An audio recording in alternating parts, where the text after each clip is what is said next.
dakwah Ustadz dari mulai muda sampai sekarang. Kelihatan ya. Kelihatan nggak Imam? Ini Imam ya. Mulai.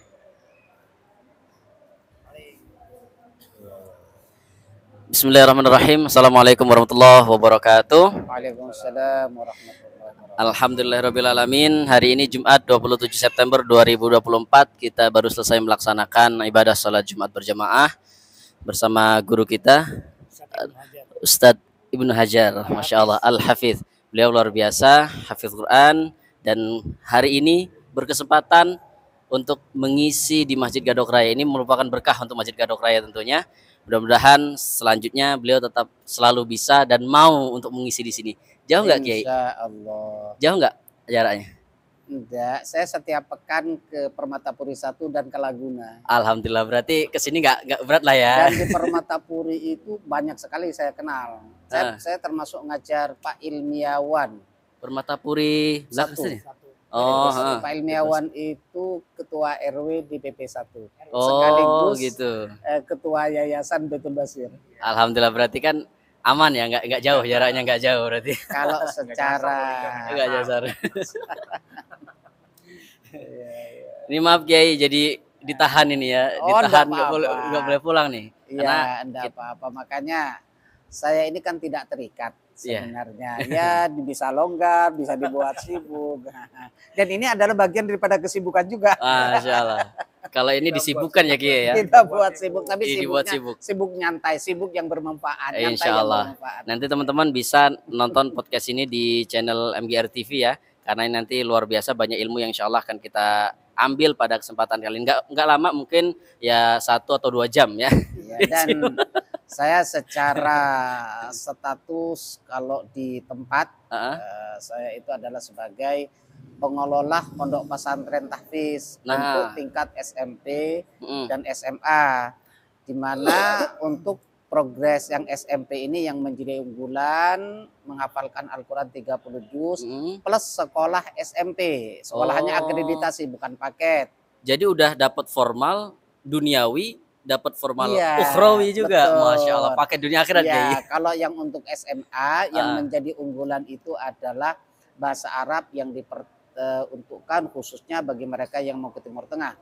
Dan alhamdulillah juga putra putri saya 3 orang itu di Al Azhar Mesir. Dan sekarang nanti tanggal 19 Oktober ya, itu sudah selesai S1 dan insya Allah melanjutkan sampai S3. Lokasinya di mana lokasinya? Di daerah Kalimulya. Kebon Duren Kalimulya. Oh, pesantrennya di daerah Kebon Duren Kalimulya. Nama pesantrennya apa tadi, maaf? Darul Quran An-Nayyirah. Darul Quran. Kayaknya Ustadz Adi Permana kenal nggak Ustadz Adi Permana? Ustadz Adi Permana yang mana nih? SPD Ustadz Adi Permana yang guru hikmah, yang suka terapi. Oh, enggak. Belum lah. Tapi dulu kalau pernah di sini ngajak ke rumah tahfiz juga kayaknya. Yang di PP1 itu diantaranya yang pernah mondok di sana putranya Ustadz Wisnu, namanya Takwa. Oh, Ustadz Wisnu ya, Ustadz Wisnu kita. Ya, alhamdulillah ini luar biasa ini. Jadi Kiai, ini mungkin pertanyaan dari Imam pribadi, nanti mungkin Pak Arif atau Ustadz Kafif nyambung ya. Ini bincang-bincang masalah Quran ya kan. Di zaman sekarang ini kan kayaknya susah banget tuh. Ini kalau kita ngelihat kayaknya susah banget deketin anak-anak ke Quran. Karena udah keduluan HP. Nah, itu Kiai ya. Jadi tipsnya gimana nih biar ya kalau orang tua pengen bujuk anak biar mau ngapal Quran tuh awal-awal tuh gimana dulu Kiai? Biar dia anaknya mau gitu. Ya pertama memang salah satu hal yang sangat menjadi tantangan besar untuk zaman sekarang di dunia maya medsos ini adalah yang menjadi problem itu adalah HP. Ini dikeluhkan hampir oleh semua orang tua terkait dampak negatif dari HP itu kepada anak-anaknya. Itu kadangkala bahasa dari orang tuanya tidak pernah memperdengarkan itu, mereka lebih pintar. Bahasa ini dari mana? Tahunya dari TikTok, dari YouTube dan lain sebagainya gitu kan. Jadi untuk memberikan ghirah, semangat kepada anak-anak itu, kalau misalkan HP coba disiasati bukan hanya game saja ataupun juga kartun, tapi di situ diperkenalkan misalkan tentang kartun Islami, terutama yang berbasiskan Al-Quran. Terus sering didengarkan ayat-ayat Al-Quran kepada mereka. Kalau tidak melalui HP, bisa disetelkan misalkan melalui sound system. Apalagi secara lembaga pendidikan itu baik SD maupun juga MI itu kan muatan lokal banyak Al-Quran itu. Anak-anak TK sudah mulai menghafalkan surat-surat pendek. Dan itu apabila sering didengarkan di rumah, maka paling tidak akan mengimbangkan mereka itu ketika lihat kartun, lihat game. Itu kan bahasa-bahasanya kan tidak bagus itu bahasa-bahasanya. Oh, berarti lebih ke ini ya Kiai ya, ke kontrol orang tua ya dengan HP itu sendiri ya. Oh ya, Wajib itu ya. betul. Jadi kita untuk tidak bisa langsung menyuruh gitu, tapi memberikan sebuah semangat dan contoh kepada anak-anak kita. Jadi tumbuh rasa keinginan itu bukan karena disuruh, tetapi karena sering mendengarkan, sering menyaksikan, apalagi kemudian menghafalkan Al-Quran ini, kemudian dia ceritakan tentang keindahan-keindahan yang didapatkan nanti di dunia, keindahan di akhirat. Jadi cerita-cerita itu anak-anak kemudian dia lebih masuk gitu dari cerita. Tapi kalau kemudian nyuruh begini, nyuruh begitu, malah justru kalau untuk sekarang itu tidak masuk sama mereka gitu. Kalau di pesantren Kiai ini, HP pasti nggak boleh kan ya, HP ya? Nggak boleh bawa ya? HP tidak boleh dan Tidak boleh ya? alat-alat elektronik lain. Sampai MP3 pun juga Oh, nggak tidak boleh semua? Tidak boleh. Nah, jadi kalau misalnya nggak boleh semua tuh, ngadepin anak-anak milenial kan bahasanya gitu ya? Iya. Gen Z. Ya, Pak Haji. Ini lagi ngobrol-ngobrol. Nggak boleh bawa HP, apalagi ini di tengah kota kan gitu ya. Ya. Jadi itu pasti tantangan berat kan buat Kiai Ya, dan ya. tim asatid guru di sana. Ya. Nah, jadi cara guru-guru ataupun asatid di sana untuk menangani masalah-masalah yang kayak gimana? Kan pasti banyak tuh anak-anak yang ngeluh, di pondok nggak bisa megang HP, di pondok nggak bisa denger musik, di pondok nggak bisa begini. Pokoknya Iya. banyaklah keluhan. Itu gimana sih cara ya asatid di pesantren Kiai untuk menangani masalah-masalah anak muda yang kayak gitu, anak-anak Iya. sekarang? Pertama, kita sebenarnya memberikan akses dunia-dunia luar itu, cuma kita harus menyaring. Misalnya kan begini, di tempat kami ada nobar, kegiatan nobar, nonton bareng. Iya.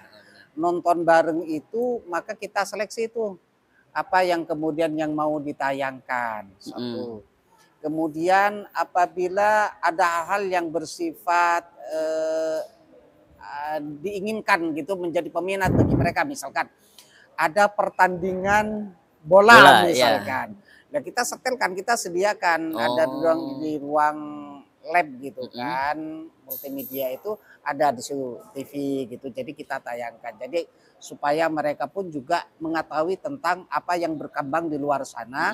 Cuma kita tetap menyaringnya dan memberikan nasihat kepada mereka. Tadi Kiai ngomong ada ruang ini Kiai ya. Tadi Kiai bilang ada ruang multimedia. Ya. Oh, berarti ini pesantren ini fasilitasnya lengkap banget dong nih. Oh ya, di diceritain, tempat Kiai, kami itu kan sebenarnya kami adalah perintis pertama. Saya perintis pertama dan baru. Cuma secara tempat fasilitas kan ada 3 gedung, baru 3 gedung, ada yang 1 gedung lantai 4. Jadi semua kamar itu kan AC. Kelas ber-AC, ada ruang lab multimedia, ada ruang lab komputer. Jadi semua kamar-kamar itu ber-AC. Wis, mantap banget tuh fasilitasnya.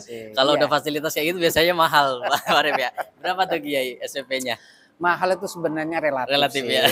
Kadang-kala kalau kita pas lagi banyak uang, kayaknya semua lihat barang-barang itu murah. Oh gitu ya. Kalau pas lagi gak ada uang, mahal semua. Tapi untuk akhirat nggak ada yang mahal sih kayaknya. Iya, apalagi berkaitan dengan Al-Quran. Karena mereka boarding ya di pesantren. Artinya mulai konsumsi makan semuanya itu kan Islam ditanggung oleh pesantren. Gitu. Makan pagi, siang, sore. Menunya itu menu rumahan. Artinya menu rumahan itu jadwal dalam setempat ada daging, ada ayam, ada ikan, bandeng presto, tahu, tempe dan lain sebagainya. Enak lah, nggak kayak Ana dulu Kiai berarti mondok. Oh iya. Makannya terong kangkung. Kan tidak seperti saya dulu mondok. Bener, saya itu dulu alumni Mbah Maimun Zubair Al Anwar Saran. Wah, ini Juga kita alumni sana. dapat sanad ke Kiai Maimun ini Pak Arif Dan dari beliau ketika ini. saya mondok pun juga Gus Baha masih mondok di situ tentunya. Artinya pernah saya mondok pun pernah mengikuti Gus Baha masih mondok gitu kan. Jadi boro-boro masalah air saja kami waktu di Sarang, bahkan saya informasinya semalam saya ada teman yang ke rumah dari Demak itu sudah tidak bertemu dengan saya 25 tahun. Sama ya. Informasinya sampai sekarang masih dia cerita kalau mau mandi Mursa dulu itu kan jalan kaki 5 kilo. Namanya ke mandi. Perak untuk mandi. Masya Allah. Atau jalan sekitar atau 10 kilo naik bis. Jadi kalau mandi karena kan Al Anwar Sarang itu kan dekat pantai. Jadi air yang ada itu air asin. Oh, Air asin. bukan karena nggak ada air tapi ada tapi asin gitu Air kayak. asin. Ya air dari laut. Mm-mm. Asin. Jadi kalau untuk mandi ingin air tawar gitu berarti jalan kaki 5 kilo itu ke Perak. Iya. Dan ada naik bis namanya di Belitung. Dan ternyata informasinya sekarang yang di Perak sama di Belitung, di Perak itu sekarang didirikan pondok pesantren. Pengembangan dari Al Anwar di Belitung malah didirikan universitas, ada perguruan tingginya. Ya tempat mandi-mandi mereka ternyata di situ dibuat pesantren sekarang informasi seperti itu. Jadi luar biasa nih Darul Quran dari Kiai ya. Darul Quran An-Nayyirah disingkat An-Nayyirah. DQA. Di Kia nanti boleh dicari sama teman-teman fasilitas tadi sudah diceritakan sama beliau bagaimana fasilitas yang luar biasa di sana yang pastinya anak itu cuman fokus ngafal gitu ya orang tua Menghafalkan dan sekolah. oh iya ding ya tadi menghafal iya sekolah iya ahli bahasa Arab juga iya nantinya Masya Allah ahli ini bahasa paket Arab. lengkap nih Dan di sana pun juga banyak subsidi silang. oh gitu Jadi SPP sekarang itu 2 juta. Mm-mm. Tapi bagi mereka yang tidak mampu, maka kami tawarkan mampunya berapa. Oh Masya Ada Allah yang free 100% juga, yang yatim itu ada yang yatim, ada non yatim itu free 100%. Jadi tetap kami melakukan subsidi silang gitu SPP 2 juta dengan fasilitas kamar AC, kelas AC, menu makan rumah. Jadi dua mau jadi pengajar guru bahasa Arab.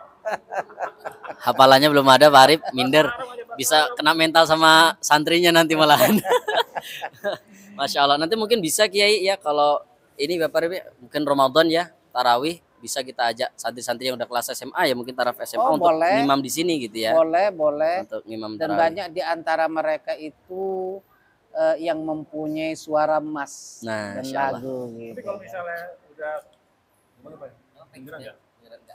Kalau sudah hafiz Quran gitu untuk dia sebagai pendakwa gitu kira-kira dapat juga nggak di pesantren? Oh dapat karena di antaranya di situ ada jadwal muhadharah. Jadi setiap Jumat malam, nanti malam nih dia ada muhadharah yaitu ceramah. Ceramah secara bergantian. Jadi kami juga memang mereka seorang leadership gitu kan. Di antaranya itu bagaimana mereka bisa menyampaikan ceramah. Kegiatan muhadharah itu kan kegiatan ceramah, ada yang MC, ada yang bagian qori dan lain sebagainya. Artinya pesantren tahfiz di sini juga di situ ada perikanan juga. Jadi kita tetap bagaimana pesantren di dalamnya yang berbekal Al-Qur'an, pengetahuan umum, tapi pun bagaimana santri-santri itu dibentuk menjadi orang yang kreatif seperti itu.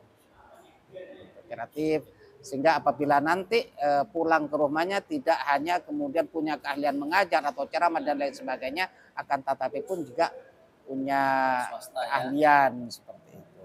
Nah, boleh jadi kita kayak ibaratnya kayak KKN di sini antara. Nah, ya kakaknya di sini nah. Iya. Kemarin juga sempat ada beberapa ya dari masjid mana tuh? Yang di Tipar apa namanya? Oh yang di masjid yang di Tipar. Minauladi. Ada beberapa juga yang waktu itu Ramadan juga jadi penceramah di pada bulan Ramadan sih ada beberapa orang. Mungkin nanti kira-kira santrinya bisa kita undang di sini pakai. Oh boleh saja dan tentunya bagi santri itu sendiri sebagai sebuah pengalaman, latihan. Tidak hanya yang dihadapi itu teman-temannya di pesantren agar bagaimana dia mulai belajar menghadapi masyarakat seperti itu. Benar ya. Untuk ini pesantrennya sendiri mohon maaf. Untuk pesantrennya sendiri itu tadi untuk ikhwan aja atau akhwat juga ada? pesantrennya? Untuk tahun ajaran baru 2025-2026 dibuka juga untuk putri. Putri. Oh, Tingkat jadi yang SMP sekarang ini dan SMA. putra Sekarang ya? putra. Mm-mm. Sekarang putra 2025-2026 ini akan dibuka untuk putri tingkat SMP dan SMA. Mm-mm. Seperti itu. Insya Allah secara fasilitas, secara penanganan, pemantauan, insya Allah itu menjadi sebuah prioritas kenyamanan mereka. Mm-mm. Nah, itu luar biasa teman-teman sekalian. Nanti yang pengen mungkin ada di sini yang nonton tuh nanti punya anak, anaknya sudah usia SMP ataupun sudah usia SMA dan pengen di apa bahasa itu kayak ya, dihibahkan ya, dihibahkan untuk agama lah gitu ya, biar menjadi pensiar agama. Tapi tadi sudah disampaikan oleh Kiai, bukan hanya hafal Quran. Memang maaf Kiai, bukan bukan menyudutkan satu atau dua pesantren. Iya. Emang kebanyakan pesantren Trafis itu cuman fokus ngapal, banyak di itu. Iya. Makanya ini ketika dengar Kiai cerita ini luar biasa nih. Iya. Hafal Quran iya, kursus bahasa Arabnya ada, kelas formalnya juga. Tadi bukan paket ya Kiai ya? Bukan, Formal bener ya, bukan paket ya, kelas sekolah di pesantren juga. Bukan paket, artinya emang apa namanya ya terakreditasi sekolahnya SMP SMA-nya. Kemudian juga tadi ada diajarkan atau dibiasakan santri itu berwira swasta ya, seperti perikanan dan lain sebagainya. Ini pokoknya sudah mantep banget. Kita udah ceritakan tadi bagaimana manfaat untuk mempunyai anak yang hafal Al-Quran. Mungkin Kiai boleh sampaikan satu hadis tentang manfaat orang tua yang anaknya hafiz Quran. Jadi banyak sekali terkait hadis-hadis manfaat bagi orang tua yang mempunyai anak hafal Al-Quran. Jangankan sampai hafal Al-Quran, mempunyai anak soleh saja sangat bermanfaat. Apalagi hafal Al-Quran gitu. Akan memberikan pahala di dunia dan akhirat untuk orang tua itu. Gitu kan. Kalau dalam sebuah hadis yang familiar, Iqra'ul Quran fa innahu ya'ti yaumal qiyamati syafi'an li ashabi. Kemudian orang yang hafal Al-Quran nanti akan menaik ke surga gitu kan. Kemudian dia akan disuruh terus naik ke tingkatan surga dan berhenti pada akhir hafalan itu. Nah, kalau sudah hafal Al-Quran 30 juz, insya Allah gitu kan dia akan mendapatkan di derajat surga yang tinggi. Tentunya dengan catatan dia mengamalkan kandungan-kandungan yang ada di dalam Al-Quran itu sendiri. Baik, itulah teman-teman sahabat MGR TV. Mudah-mudahan ini jadi manfaat untuk kita semuanya. Bagi teman-teman yang mungkin nanti pengen mendaftarkan, nanti insya Allah kontak daripada pihak pesantren akan kami masukkan di kolom deskripsi. Boleh Kiai ya? Boleh, nanti kita boleh, masukkan, kita boleh. sertakan agar ini jadi amal jariah untuk kita semuanya. Terima kasih Kiai udah menyediakan waktunya untuk kita ngobrol-ngobrol bareng siang hari ini. Mari kita menikmatilah adanya Jumat berkah ini dan berkah. Terima kasih teman sekalian. Assalamualaikum warahmatullahi wabarakatuh. Waalaikumsalam warahmatullahi wabarakatuh. Ya.